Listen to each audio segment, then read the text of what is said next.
That's a look at those protests that were calling for ceasefire in the Gaza Strip. Crowds gathered in and around the Cannon House office building. You're seeing video of that now, asking both sides to put an end to the violence overseas.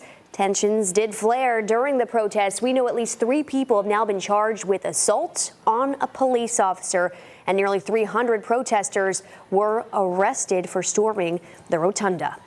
Meanwhile, President Joe Biden is back from his trip to Israel, and he stressed America's strong support for its closest Middle East ally. But he also said he'd been very blunt with them. Yeah, the president also stressing the need to allow water, food, and other much-needed humanitarian aid into Gaza.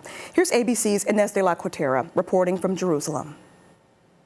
Following his meeting with Israeli Prime Minister Benjamin Netanyahu Wednesday, President Biden acknowledged Israel has been badly victimized, but stressed that they needed to allow in humanitarian aid to ease the suffering of millions of Palestinians trapped in Gaza. If you have an opportunity to alleviate the pain, you should do it, period. And if you don't, you're going to lose credibility worldwide. Biden says he got no pushback from Israel on providing aid. Egypt also agreeing to open the Rafah crossing along Gaza's southern border. But the badly damaged roads at the crossing are slowing those efforts. The road needs to be repaired and checked, but there are trucks lined up and ready to go, and we expect those to move in the next day or so. Israel Defense Forces launched thousands of retaliatory airstrikes following the October 7th massacre of Israelis by Hamas terrorists who murdered more than 1,400, injured thousands more, and took nearly 200 hostages, including some Americans. Israel vowing to eradicate Hamas. Amid the violence, the death toll in Gaza and other Palestinian territories continues to rise. Officials there say more than 3,500 have been killed and more than 13,000 injured. Palestinians digging through the rubble to rescue these children trapped in their beds after an Israeli strike.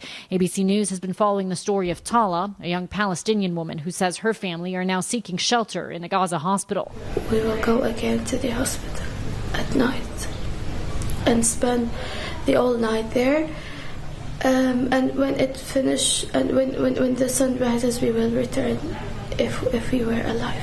Anger growing following an explosion at a Gaza hospital, which, according to Palestinian health authorities, killed hundreds of civilians. The Hamas-run health ministry claims the hospital was hit by an Israeli airstrike, but Israel says they've reviewed intelligence and aerial footage that proves the group Palestinian Islamic Jihad was responsible.